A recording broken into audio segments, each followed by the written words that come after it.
Issue 64. We start out with narration introducing us to another unexplored part of Mobius, the southern tundra, the coldest of all continents, so Antarctica. Oh, the second panel reveals that these are actually Sonic and Tails.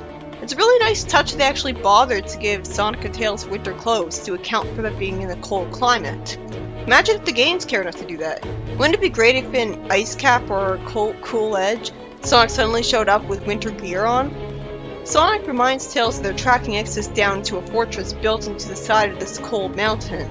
Then we get reminded about how they're tracking him, which is only not a waste of a panel because it reveals that they can carry the tracker out of the plane. Tails then says that when the biplane flew into the cold air, the ring that allowed it to fly, because we can't have it fly from simply being a biplane, suddenly stopped working, as if through a spell.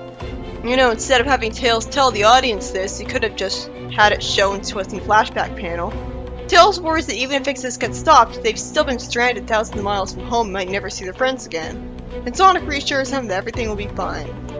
Then we have some more comics-based, wasted, and pointless recap about all the different times they dealt with X's. So far, this issue has been nothing but a waste of time. So many panels that could have been cut. Then we see a lifeless satellite coming back online and start targeting. And then excitement finally starts as Sonic and Tails get attacked by Ixis in the form of a snow giant, knocking them down a bunch of snow. Ixis and Lampshades how stupid they were for not borrowing the sword of acorns to fight Ixis. Granted, there was a chance that he'd steal it too, but it's not like the king needed it. After Sonic dodges a green laser, he goes through Ixis like he's made of snow, and Ixis explains that he can transform his body to mimic the four elements of nature.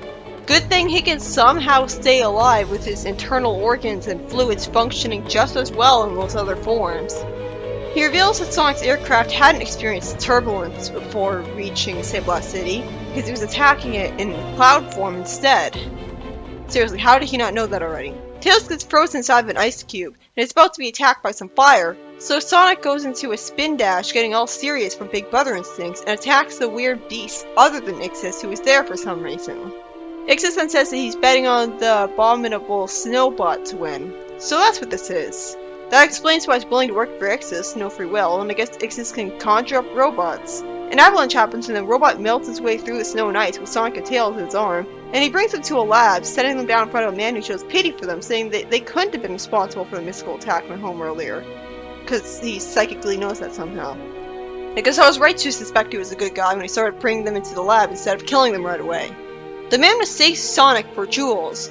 Unfortunately, before he can answer, Ixis shows up calling the man Nate Morgan and says to Nate's dismay that he is the key to taking over Mobius. In the second story, we see Sally, who is too busy to hear what she has to say and instead goes straight to the king, confronting him on how he's treating Jeffrey as if he's higher ranked than her in chain of command. The king tells Jeffrey to report with his team to the briefing room, where he'll join him in a moment. I hate how the king was like, "Whatever brings you here." What do you think? Sally naturally demands to know why she's being cut out of the loop, and is then told that her primary concern should be on the reconstruction of the city. That is a good point, that is an important job. But how much has the city been changed pointlessly by Eggman that they are still reconstructing it? The king says that none of this involves her, for now.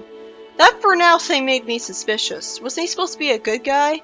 Sally leaves angrily, and the king, thinking she's just being stubborn like her mother, goes to meet with Jeffrey and his elites and tells them about how when the castle was being attacked by the Overlanders, he wanted to send his wife to the bunkers with Eulela, Rosie, and the children when she was advising him to seek sanctuary. The king tells her that he needs to be there to lead the troops, and Jeffrey gives him the news that Knothole is cut off from them for the time being, so they can't send Queen Alicia and the boy there. The boy, I think I know who that is. As a result, the king tells Jeffrey to escort the queen to her residence on the floating island with his best troops.